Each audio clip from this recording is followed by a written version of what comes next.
সারা দেশে যেভাবে তারা হামলা চালাচ্ছে, এইটার বিরুদ্ধে যখন সাধারণ জনগণ যদি মাঠে নেমে যায় তখন কিন্তু পালানোর পথ থাকবে না, এটা যাতে তারা মাথায় রাখে।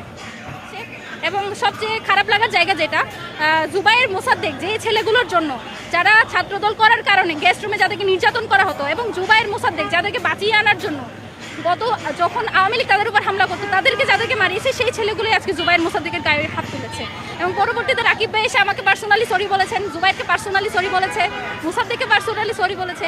এই পার্সোনালি সরি বলার পর তিনি আবার দেখলাম প্রতিবাদ মিছিল করেছে। তো এই যে হিপোক্রেসির যে রাজনীতি, আমরা আশা করবো যে এটা থেকে তারা বের হয়ে আসবে। সারা দেশে যেভাবে তারা মব সন্ত্রাস চালাচ্ছে এবং ছাত্রদলের নেতাকর্মীরা হামলা করেছে, সেটা কিভাবে জনরোষ হয় আমি জানি না। যেভাবে মিডিয়াগুলো আপনারা যেভাবে ফ্রেম করছেন, আমরা আপনাদের কাছে এক্সপেক্ট করি যে আপনারা বস্তুনিষ্ঠ সাংবাদিকতা করবেন।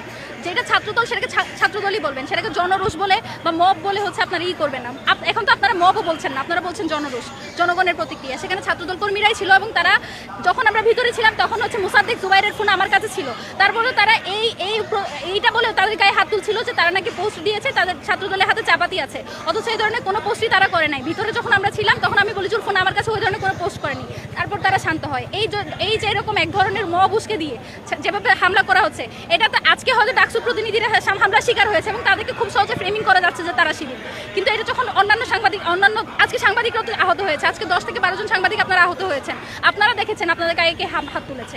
এখানে আসলে স্পষ্টভাবে ক্লিয়ার করারও কিছু নেই, কাউকে কিছু বলারও কিছু নাই। এটা যখন সাধারণ শিক্ষার্থীদের উপর আসবে, আশা করি তারা বসে থাকবে না। মানে তারা যেভাবে এটা জাস্টিফিকেশন তৈরি করছে, সারা দেশে যেভাবে তারা হামলা চালাচ্ছে, এইটার বিরুদ্ধে যখন সাধারণ জনগণ যদি মাঠে নেমে যায় তখন কিন্তু পালানোর পথ থাকবে না, এটা যাতে তারা মাথায় রাখে।